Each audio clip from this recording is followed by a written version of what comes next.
नमस्कार दोस्तों, स्वागत है आप सभी का मेरे YouTube channel physics A to Z पर। और मैं आपका साथी पूरन सिंह आपको लगातार दे रहा हूँ विज्ञान से संबंधित महत्वपूर्ण घटनाओं के बारे में जानकारियाँ।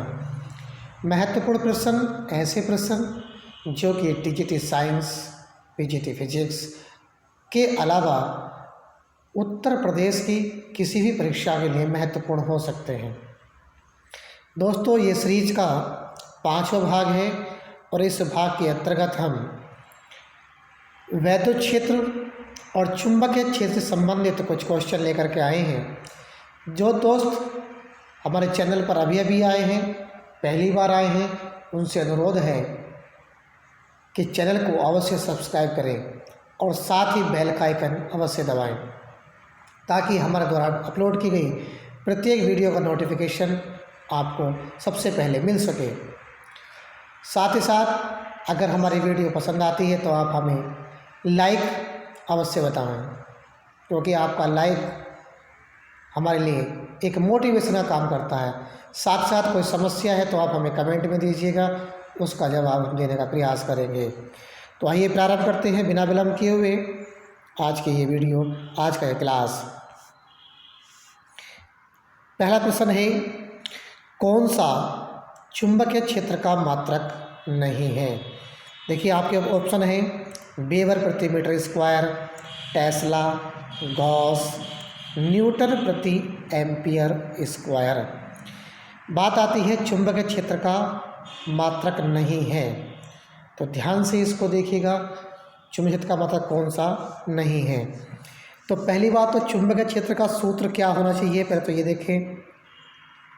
चुंबकीय क्षेत्र B बराबर φ/a, C भी ले सकते हैं। फाई जहाँ पर वैद्युत फ्लक्स है जिसका मात्रक वेबर, A क्षेत्रफल, मात्रक मीटर स्क्वायर, तो यानी कि ये हो गया वेबर प्रति मीटर स्क्वायर। अर्थात इसके अनुसार पहला मात्रक भी सही है, टेस्ला भी इसी को कहा जाता है, गॉस भी इसी को कहा जाता है। तो ये तीन मात्रक तो हो नहीं सकते, इसलिए आपका उत्तर हो जाएगा चौथा, न्यूटन प्रति ampere square.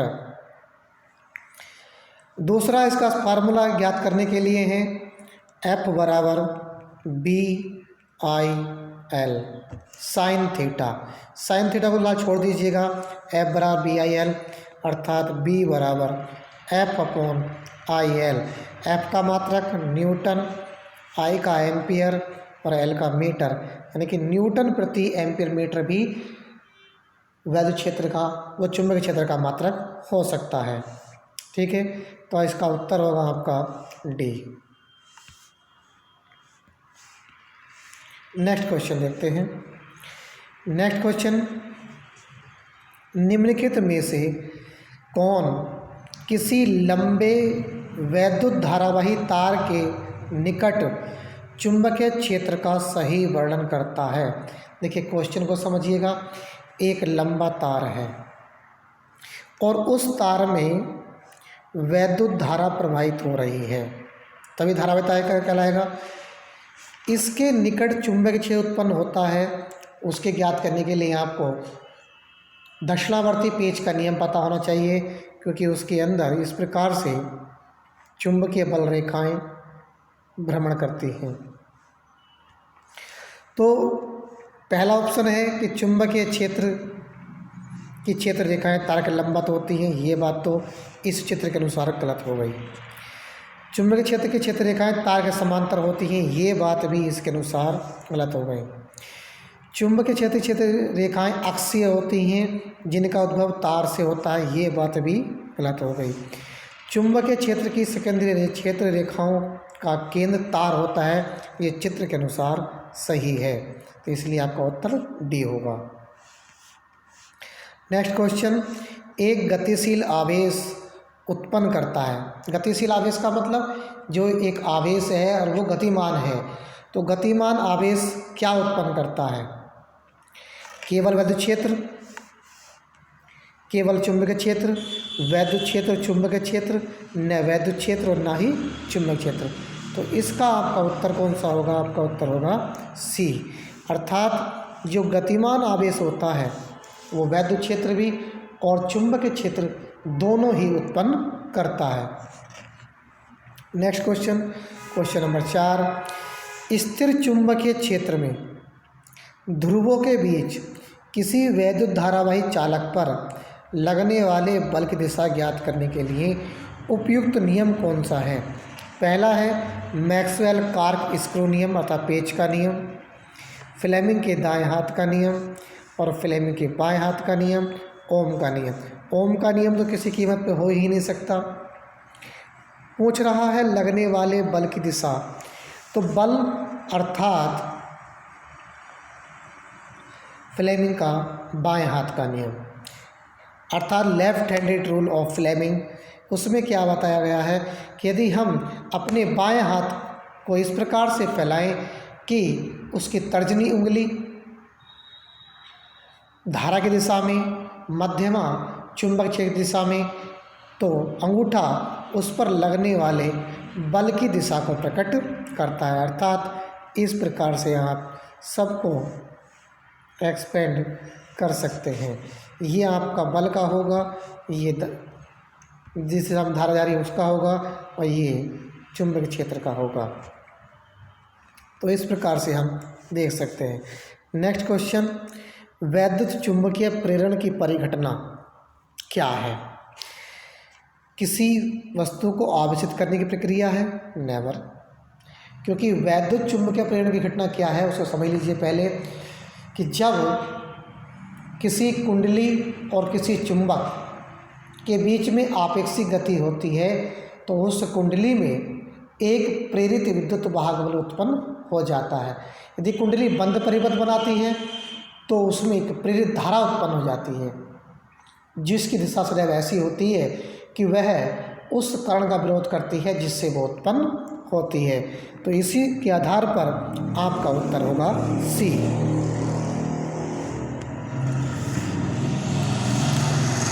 Next question, question number 6, वैद्युत धारा उत्पन्न करने की युक्ति है, बताइए। वैद्युत धारा किससे उत्पन्न होती है? सब जानते हैं, जनरेटर से होती है। जनित्र होता है, अमीटर धारा को नापता है, गैल्वेनोमीटर धारा दिशा को नापता है और मीटर तो आप जानते हैं लंबाई का मात्रक होता है। Next question, question number 7, dynamo क्या है? जो कि यांत्रिक ऊर्जा को वैद्युत ऊर्जा में रूपांतरित करता है। डायनामो एक प्रकार का संयंत्र है जिसके द्वारा यांत्रिक ऊर्जा को वैद्युत ऊर्जा में परिवर्तित किया जाता है, इसलिए इसका उत्तर होगा C, dynamo. Next question, question number 8, किसी एसी जनित्र और डीसी जनित्र में मूलभूत अंतर क्या है? यानी कि जो एसी जनरेटर होते हैं और जो डीसी जनरेटर होते हैं उसमें क्या अंतर होता है? ज़्यादा बड़ा अंतर नहीं होता, सभी के अंदर आर्मेचर कुंडली लगी होती है, लेकिन अंतर होता है किसका? कि एसी जनित्र में सर्पी वलय होते हैं जबकि डीसी जनित्र में दिक् परिवर्तक होता है। बस सर्पी वलय और दिक् परिवर्तन का अंतर पाया जाता है। Next question, question number 9, dynamo उत्पन्न करता है, क्या उत्पन्न करता है? आवेश, वैद्युत क्षेत्र, वैद्युत वाहक बल और चुंबक क्षेत्र। ना आवेश उत्पन्न करता है, न वैद्युत क्षेत्र उत्पन्न करता है, न चुंबक क्षेत्र उत्पन्न करता है, ये उत्पन्न करता है वैद्युत वाहक बल उत्पन्न करता है। नेक्स्ट क्वेश्चन, क्वेश्चन नंबर 10, निम्नलिखित प्राकथनों में कौन सा सही है और कौन सा गलत है? इसे प्राकथन के सामने अंकित कीजिए। देखिए 4 आपके पास ऑप्शन है, ए बी सी डी। अब बताइए ए गलत है, बी सही है, सी सही है या डी गलत है? इसमें से कौन सा उत्तर आपका सही है वो आप ध्यान से देखिएगा। पहला ऑप्शन है वैद्युत मोटर यांत्रिक ऊर्जा को वैद्युत ऊर्जा में रूपांतरित करता है, बताइए सही है या नहीं? भैया वैद्युत मोटर है तो ये तो वैद्युत ऊर्जा को यांत्रिक ऊर्जा में रूपांतरित करता है, इसलिए पहला ऑप्शन गलत, अर्थात ए आपका सही हो गया। वैद्युत जनरेटर वैद्युत चुंबकीय प्रेरण सिद्धांत पर कार्य करता है, ये बात आपकी सही है। किसी लंबी वृत्ताकार वैद्युत धारावाही कुंडली के केंद्र पर चुंबकीय क्षेत्र समांतर सीधी क्षेत्र रेखाएं होती हैं, ये बात भी आपकी। लंबी वृत्ताकार वैद्युत धारावाही कुंडली के केंद्र पर चुंबकीय क्षेत्र समांतर सीधी क्षेत्र रेखाएं होती हैं। चुंबक कुंडली के केंद्र पर चुंबकीय क्षेत्र समांतर सीधी रेखाएं होती हैं, ये बात गलत है। हरे वैद्युत रोधन वाला तार प्राय वैद्युतमय होता है, ये बात भी गलत है। तो ये बात सही है, ये बात गलत नहीं है। तो इसका इसने पूछा कौन सा गलत है, तो आपका उत्तर इसमें सी होगा। ठीक है, आपका उत्तर होगा इसमें सी।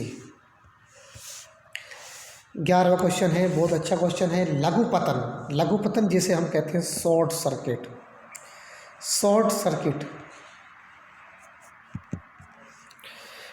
के समय परिपथ में वैद्युत धारा का मान शून्य हो जाता है, बहुत अधिक बढ़ जाता है, परिवर्तित नहीं होता, निरंतर परिवर्तित होता है। बताइए इसका उत्तर, जल्दी से कमेंट कीजिएगा। देखिए, जब भी शॉर्ट सर्किट होता है तो उस समय वैद्युत धारा का मान बहुत अधिक बढ़ जाता है। तो आपका उत्तर होगा बी। दोस्तों, इस वीडियो में केवल इतने ही क्वेश्चन। मिलते हैं अगली वीडियो में। एक बार फिर से आपसे निवेदन करता हूँ कि यदि आपने अभी तक चैनल को सब्सक्राइब नहीं किया है तो चैनल को सब्सक्राइब अवश्य कर लें। साथ ही ये वीडियो अपने दोस्तों के साथ शेयर अवश्य कीजिए ताकि इसका लाभ सभी उठा सकें। धन्यवाद। नमस्कारम।